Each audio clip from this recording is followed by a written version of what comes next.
Metro রেলওয়েতে কাজ করতে চান? আজকের এই ভিডিওটি প্রথম থেকে শেষ পর্যন্ত দেখতে থাকুন, কারণ কি এখানে গ্রুপ সি পোস্টে শুধুমাত্র নিয়োগের বিজ্ঞপ্তি প্রকাশিত হয়েছে।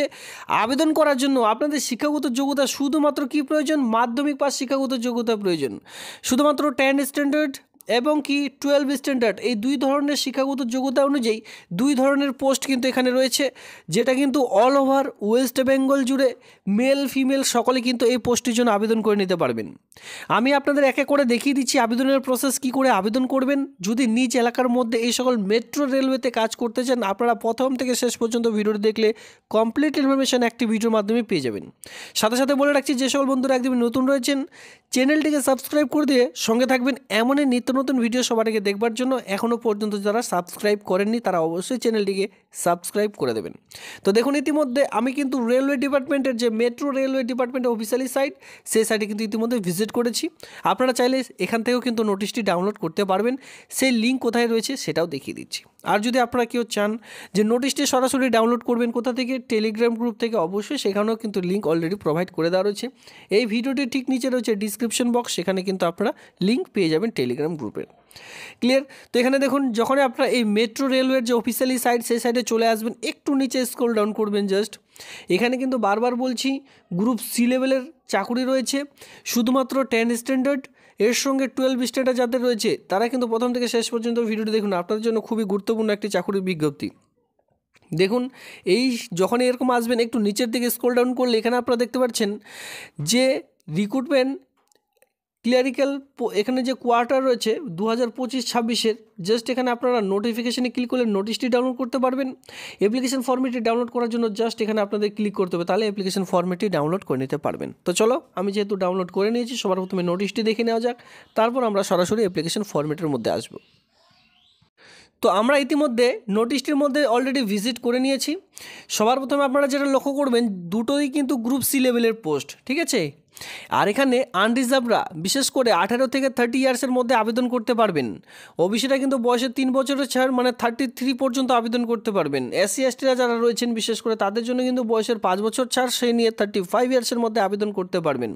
কথাটি মাথায় রাখবেন, যাদের বয়স 18 প্লাস তারা কিন্তু আবেদন করতে পারছেন। জেনারেলদের জন্য 18 থেকে 30, ওবিসি হয়ে থাকলে 18 থেকে 33, এসসি এসটি হয়ে থাকলে এখানে দেখতে পাচ্ছেন 18 থেকে 35 ইয়ার্সের মধ্যে কিন্তু সকলে আবেদন করতে পারছেন। এক কথায় গভর্নমেন্ট রুলস অনুযায়ী যে বয়সের ছাড়, সেই ছাড়টি এখানে পাচ্ছেন। এখানে টোটাল আপনাদের দু ধরনের এক্সাম নেওয়া হবে। সবার প্রথমে স্টেজ 1-এ যারা কোয়ালিফাই হবেন, পরবর্তীতে স্টেজ 2-তে কিন্তু ডাক পাবেন। এবার স্টেজ 1-এ যেটা আপনাদের মার্ক থাকবে শুধুমাত্র 50 মার্কের, এখানে আপনাদের রিটেন এক্সামিনেশন থাকছে, যেটা অন স্ক্রিনে দেখতে পাচ্ছেন। পরবর্তীতে কিন্তু 100 মার্কের আপনাদের যে রিটেন এক্সামিনেশন সেটা কিন্তু থাকছে স্টেজ যেটা 2 রয়েছে। এরপর আমরা চলে আসবো শিডিউলে। দেখতে পাচ্ছেন অন স্ক্রিনে date of publication notification metro railway officially site থেকে এই নোটিশটি পাবলিশ করা হয়েছিল 31/12/2024, ঠিক আছে। এখানে আপনারা দেখতে পাচ্ছেন opening date of the application, এই যে আবেদনটি এটি কবে থেকে শুরু হয়েছে বা কবে থেকে আবেদন করতে পারছেন, 31/12/2024 থেকে কিন্তু আবেদনটি শুরু হয়েছে। Closing date of time of application, এই আবেদনটির লাস্ট ডেট রয়েছে 30/1/2025, মানে এই যে মাসটি রয়েছে জানুয়ারি, এই মাসের 30 তারিখ পর্যন্ত কিন্তু আপনারা আবেদন করে নিতে পারবেন। ইন্টারেস্টেড প্রার্থীরা অফলাইনের মাধ্যমে যেহেতু আবেদন শুরু হয়েছে, অবশ্যই অফলাইনের মাধ্যমে ফর্মটি জমা করবেন যত তাড়াতাড়ি সম্ভব হয়। কারণ কি, লাস্ট ডেটের দিন দেখুন আপনারা বাই পোস্টের মধ্যে পাঠিয়েছেন, কিন্তু বাই পোস্ট থেকে সেখানে না পৌঁছালে তাহলে কিন্তু আপনার সেই ফর্মটি একেবারে অ্যাপ্লিকেশন রিজেক্ট হয়ে যাবে, বা পরবর্তীতে পৌঁছালে কিন্তু রিজেক্ট হয়ে যাবে। তো সেক্ষেত্রে আমি আপনাদের বলবো 30/1/2025 তারিখ এইটি দেখবার পর সঙ্গে সঙ্গে তা আবেদন করে নেবেন। Written test of tentative schedule of the week, এখানে আপনারা দেখতে পাচ্ছেন 25 ফেব্রুয়ারির দিকে কিন্তু আপনাদের যে এক্সাম সেই সকল কিন্তু এখানে নেওয়া হবে, ঠিক আছে। এই হচ্ছে গুরুত্বপূর্ণ পয়েন্ট। এবার চলো সরাসরি আমি ফর্মটি দেখিয়ে দিই, এরপর আমরা পোস্টের মধ্যে চলে আসবো। তো দেখুন, ইতিমধ্যে এটা হচ্ছে মেট্রো রেলওয়ের অফিসিয়ালি সাইট থেকে ডাউনলোড করা অফলাইনে ফরম্যাট। এই ফরম্যাটটিকে আপনাদের কিন্তু জমা করতে হবে। এখানে দেখতে পাচ্ছেন এই ফিক্স পাসপোর্ট মাপের যে ছবি সেটা কিন্তু এখানে বসাতে হবে। Application number for official use only, এই যে এই ঘরটি রয়েছে এটা কিন্তু আপনারা একেবারে ছেড়ে দেবেন। পোস্ট নেম আপনারা কিন্তু এখানে দিতে পারেন আপনার যে পোস্টের জন্য আবেদন করছেন, কারণ এখানে যেহেতু বিভিন্ন ধরনের পোস্ট রয়েছে সেই পোস্টের নাম এখানে দিলেন। ক্যান্ডিডেট নেম দেখতে পাচ্ছেন আপনার যে নামটি রয়েছে সেটা এখানে আপনারা দিলেন। এরপর আপনার যে ফাদার্স নেম রয়েছে আপনার বাবার নাম সেটা আপনারা এখানে দিলেন। আর প্রত্যেকটি ফিল আপ করুন মাধ্যমিক পাশের যে অ্যাডমিট রয়েছে সেই অ্যাডমিট কার্ড অনুযায়ী।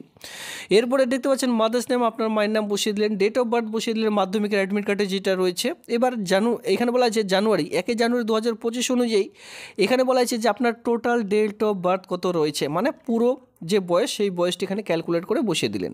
এরপরে দেখতে পাচ্ছেন রিলিজন, আপনার ধর্ম কি, হিন্দু, মুসলিম, জৈন, শিখ যেটা হয় সেটা বসিয়ে দিলেন। কমিউনিটি, আপনি কোন কমিউনিটির আন্ডারে পড়ছেন, ঠিক আছে, মানে সাবকাস্ট যেটা বলা হয়ে থাকে।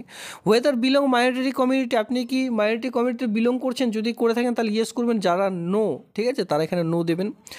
আর ইউ ইবিসি, আপনি কি ইকোনমিক্যাল ব্যাকওয়ার্ড ক্লাস, যদি থেকে থাকেন তাহলে ইয়েস দেবেন, নাহলে নো দেবেন। আর ইউ এখানে বলা আছে জাস্টিস, এটা কিন্তু অবশ্যই জুডিশিয়ালি এখানে যেটা রয়েছে, আর ইউ জুডিশিয়ালি যেটা আপনারা দিয়েছেন, যদি এখানে থেকে থাকে তাহলে দেবেন, নাহলে কিন্তু দেবেন না। যাদের সার্টিফিকেটগুলি রয়েছে তারাই শুধুমাত্র এই ঘরটিতে ফিল আপ করবেন, 13 নম্বর যে ঘরটি রয়েছে, তারা বাকিরা সে কিন্তু ছেড়ে দেবেন, ঠিক আছে। জেন্ডার যে দেখতে পাচ্ছেন মেল ফিমেল সকলে, ম্যারিটাল স্ট্যাটাস মেরিট না আনমেরিট সেটা এখানে দিতে হবে। আপনি কি হ্যান্ডিক্যাপ ডিসেবল বলা হয়েছে সেটা এখানে দিতে হবে। আর যাদের রয়েছে তারা কিন্তু 17 নম্বর ঘরটি আপনার কিন্তু এখানে। এরপরে দেখতে পাচ্ছেন 17 নম্বর যে ঘরটি রয়েছে visible of mark of identity, ঠিক আছে, যে কোনো একটা আপনার আইডেন্টি বসিয়ে দিলেন। এরপরে আপনার আধার কার্ডের নাম্বারটি বসাতে বলা হয়েছে। আর ইউ এক্স সার্ভিসম্যান, আপনি কি এক্স সার্ভিসম্যান যদি হয়ে থাকেন তাহলে ইয়েস দেবেন, নাহলে নো দেবেন। চুজ ইউর ল্যাঙ্গুয়েজ, আপনি কোন ল্যাঙ্গুয়েজটি চুজ করবেন এক্সামিনেশনের জন্য, ইংলিশ অ্যান্ড হিন্দি দু ধরনের রয়েছে, যারা ইংলিশ চুজ করবেন তারা ইংলিশে এক্সামটি আপনাদের কিন্তু দিতে হবে। এভাবে করে শর্ট ফর্মে আপনারা দেখতেই পাচ্ছেন, ঠিক আছে, এটি জাস্ট আপনারা ফিল আপ করে নেবেন। নিচে তেমন কিছু নেই, এখানে জাস্ট বলা আছে যে প্রেজেন্ট অ্যাড্রেস, বর্তমান ঠিকানা, village, post office, police station, district, pin code সমস্ত রকম দিলেন। পার্মানেন্ট, এবার পার্মানেন্ট অ্যাড্রেস যদি সেম হয় সেক্ষেত্রে এখানে আপনারা সেম অথবা ডু করে দিতে পারেন। এরপরে খুবই গুরুত্বপূর্ণ যেটা হয় মোবাইল নাম্বার, আপনার যে মোবাইল নাম্বারটি রয়েছে সেটা বসিয়ে দিলেন, ইমেল আইডি আপনার কিন্তু এখানে বসিয়ে দিলেন। আর ইউ গ্র্যাজুয়েট, এখানে বলা আছে আর ইউ গ্র্যাজুয়েট, আপনি কি গ্র্যাজুয়েট যদি হয়ে থাকেন সেক্ষেত্রে ইয়েস দেবেন, যাদের নেই তারা কিন্তু রেখে দেবেন, ঠিক আছে। অ্যাপ্রেন্টিসশিপ ট্রেনিং কি আপনি করেছেন আইটিআই পক্ষ থেকে, যদি থাকে তাহলে ইয়েস দেবেন, না হলে নো কিন্তু আপনাদের দিতে হবে। এরপরে দেখতে পাচ্ছেন এসএসসি, যাদের এসএসসি মানে 10 স্ট্যান্ডার্ড, মাধ্যমিক পাস কত সালে করেছেন, ইয়ার পাসিং দিয়ে দিলেন, কোন বোর্ডের আন্ডারে পাস করেছেন সেটা দিলেন। মার্ক টাইপ আপনি মানে কতর মধ্যে, এখানে আপনারা দেখতে পাচ্ছেন যে মার্ক টাইপ কী ধরনের ছিল, আর এর সঙ্গে মার্ক অফ 10 তার মধ্যে আপনি কত পেয়েছেন, কতর মধ্যে পরীক্ষা ছিল, এরপরে কত পার্সেন্টেজ নাম্বার নিয়ে আপনি পাস করেছেন। এরপরে দেখতে পাচ্ছেন যে 12 আপনি কত সালে পাস করছেন সেমভাবে এখানে বসিয়ে দিলেন। এরপরে ধরুন আপনার গ্র্যাজুয়েশন রয়েছে, পোস্ট গ্র্যাজুয়েশন রয়েছে, তাহলে যদি থাকে তাহলে ঘরটি ফিল আপ করবে, নাহলে কিন্তু ফিল আপ করার কোনো প্রয়োজন নেই। আমি আপনাদের এক এক করে দেখিয়ে দেবো পোস্টের জন্য কোন কোন পোস্টের জন্য কী চা হচ্ছে, তারপরে আপনারা তাহলে বুঝতে পারবেন, ঠিক আছে। এই হচ্ছে application format, signature of the candidate, এখানে পুরো সিগনেচার করে দিতে হবে। এখানে কী বলা আছে লেফট হ্যান্ড থাম, এখানে কিন্তু আপনাদের বাঁ হাতের যে বুড়ো আঙ্গুল রয়েছে, বুড়ো আঙ্গুলে কিন্তু এখানে টিপসই দিতে হবে, ঠিক আছে। এরপরে date of form fill up place, এর সঙ্গে আপনাদের দিতে হবে যে আপনি এই যে আপনি কোথা থেকে এই ফর্মটি ফিল আপ করছেন, আপনার গ্রামের নামটি দিয়ে নিচে কিন্তু ডেটটি দিয়ে এই ফর্মটির সঙ্গে যাবতীয় ডকুমেন্টস, মাধ্যমিকের অ্যাডমিট, মার্কশিট, কাস্ট সার্টিফিকেট, যা যাবতীয় ডকুমেন্টস আছে সমস্ত রকম সেলফ অ্যাটাস্টেড করে একটি খামের মধ্যে ভরে তারপরে ফর্মটি জমা করলে একেবারে কমপ্লিট হয়ে যাবে। এই হচ্ছে অ্যাপ্লিকেশন ফর্মেট, আমি এক এক করে দেখিয়ে দিলাম। এবার চলো সরাসরি পোস্টের মধ্যে যাওয়া যায়। তো এই যে ফর্মটি আমরা এসেছি 3 নম্বর পোস্টে দেখতে পাবেন ডিসিপ্লিন, ঠিক আছে। ডিসিপ্লিনে আপনারা কি বসাবেন, এখানে পোস্টের নাম বসাতে হবে, আপনি কোন পোস্টের জন্য আবেদন করবেন। চলো আমি ডিসিপ্লিন হিসাবে এখানে যে পোস্ট নেম এখানে কিন্তু গ্রুপ সি দিতে হবে, ঠিক আছে।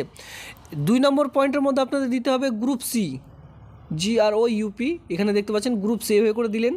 এইবার ডিসিপ্লিনের জায়গায় আপনারা কিন্তু নির্দিষ্ট পোস্টের নাম বসাতে হবে। চলো দেখিয়ে দিই তাহলে বুঝতে পারবে।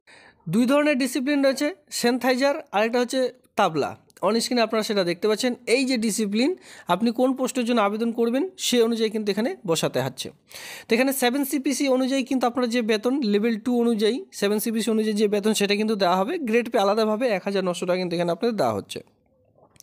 তো এই যে তাবলা পোস্ট রয়েছে এখানে মিনিমাম এডুকেশনাল কোয়ালিফিকেশান কী লাগবে, দেখুন পাস 12 শুধুমাত্র উচ্চ মাধ্যমিক pass or ইটিস equivalent not less than 15% mark in the A graded. এখানে কিন্তু আপনাদের অবশ্যই বলা হয়েছে যে 50% কিন্তু মার্ক থাকতে হবে গভর্নমেন্ট অফ যে কোনো বোর্ড থেকে, ঠিক আছে। 50% mark is not be interested upon in case SC ST EWS PWD। এবার যারা বিশেষ করে SC ST PWD ক্যান্ডিডেটরা রয়েছেন, ESM ক্যান্ডিডেটরা রয়েছেন, তাদের জন্য কিন্তু এখানে কোনোরূপ 50%-এর প্রয়োজন নেই, শুধুমাত্র যে কোনো পাস আপনারা করে থাকলে কিন্তু আবেদনটি করতে পারবেন। এই হচ্ছে ফার্স্ট। এবার আমরা পরবর্তী যে পোস্ট রয়েছে স্যানিটাইজার এখানে আপনার কী বলা হয়েছে পাস স্ট্যান্ড স্ট্যান্ডার্ড, শুধুমাত্র মাধ্যমিক পাস শিক্ষাগত যোগ্যতা থাকতে বলা হয়েছে। এর সঙ্গে আইটিআই ন্যাশনাল অ্যাপ্রেন্টিসশিপ সার্টিফিকেট কিন্তু আপনাদের লাগবে, এনএসসি, ঠিক আছে। যেখানে আপনাদের অ্যাপ্রেন্টিসের ট্রেনিংগুলি করা হয়ে থাকে, সেই সকল ট্রেনিং যদি করা হয়ে থাকে অথবা আইটিআই করা থাকে, এনসিভিটি থেকেও যদি করা থাকে, সেক্ষেত্রেও কিন্তু এখানে আপনারা আবেদন করে নিতে পারবেন। এখানে শুধুমাত্র মাধ্যমিক পাস সঙ্গে আপনার কিন্তু একটি জাস্ট সার্টিফিকেট লাগবে, ঠিক আছে। তাহলে এই আবেদনটি করতে পারবেন এই 2 ধরনের পোস্টের জন্য। এই হচ্ছে কোয়ালিফিকেশান, আমি আপনাদের কিন্তু এক এক করে দেখিয়ে দিলাম। যদি আপনারা কেউ ইন্টারেস্টেড থেকে থাকেন অবশ্যই আবেদনটি করে নেবেন। তবে মাথায় রাখবেন এখানে কিন্তু ফি পেমেন্টও রয়েছে অলরেডি। আমি সকল সমস্ত এক এক করে দেখিয়ে দিচ্ছি। এখানে কিন্তু কিছু ফি পেমেন্টও রয়েছে, সেই ফি পেমেন্টটি কত সেটাও দেখিয়ে দিচ্ছি। দেখুন এক্সামিনেশন ফি অলরেডি আমি চলে এসেছি। এখানে আপনারা দেখতে পাচ্ছেন ফর ক্যান্ডিডেট, অল ক্যান্ডিডেট যেটা রয়েছে এখানে রয়েছে 500 টাকা। ইসবি deposit through the IPO bank demand draft কাটাতে বলা হয়েছে, ঠিক আছে। 400 টাকা এখানে কাটাতে বলা হয়েছে কিসের জন্য, অ্যাকচুয়ালি এফআর দ্য রিটেন এক্সামিনেশনের জন্য। অন স্ক্রিনে আপনারা কিন্তু সেটা দেখতেই পাচ্ছেন। 2 নম্বর পোস্টে কী বলা হয়েছে দেখতে পাচ্ছেন, ইকোনমিক্যালি যেটা ব্যাকওয়ার্ড ক্লাস সঙ্গে SC ST ex serviceman PWD এর সঙ্গে যে কোনো কাস্টের মেয়েদের জন্য কিন্তু কোনোরূপ এখানে যে 500 টাকা 400 টাকা এরকম ফি পেমেন্ট লাগবে না, শুধুমাত্র 250 টাকা যদি ফি পেমেন্ট করে থাকেন তাহলে কিন্তু এখানে আবেদনটি করে নিতে পারছেন, ঠিক আছে। রিটেন এক্সামিনেশন পর্যন্ত কিন্তু আপনাদের কোনোরূপ আর আবেদন মূল্য এখানে লাগছে না, শুধুমাত্র 250 টাকা কিন্তু আপনাদের ডিমান্ড ড্রাফট জাস্ট কাটাতে হবে, তাহলে আবেদনটি করতে পারবেন। এই হচ্ছে আবেদনের ফিস, আমি কিন্তু আপনাদের এক এক করে দেখিয়ে দিলাম। তো বন্ধুরা এই ভিডিওটি যদি ভালো লাগে থাকে অবশ্যই ভিডিওতে লাইক করবেন। এমন নিত্য নতুন ভিডিও সবার আগে দেখবার জন্য চ্যানেলটিকে সাবস্ক্রাইব করে দিয়ে সঙ্গে থাকবেন। ধন্যবাদ।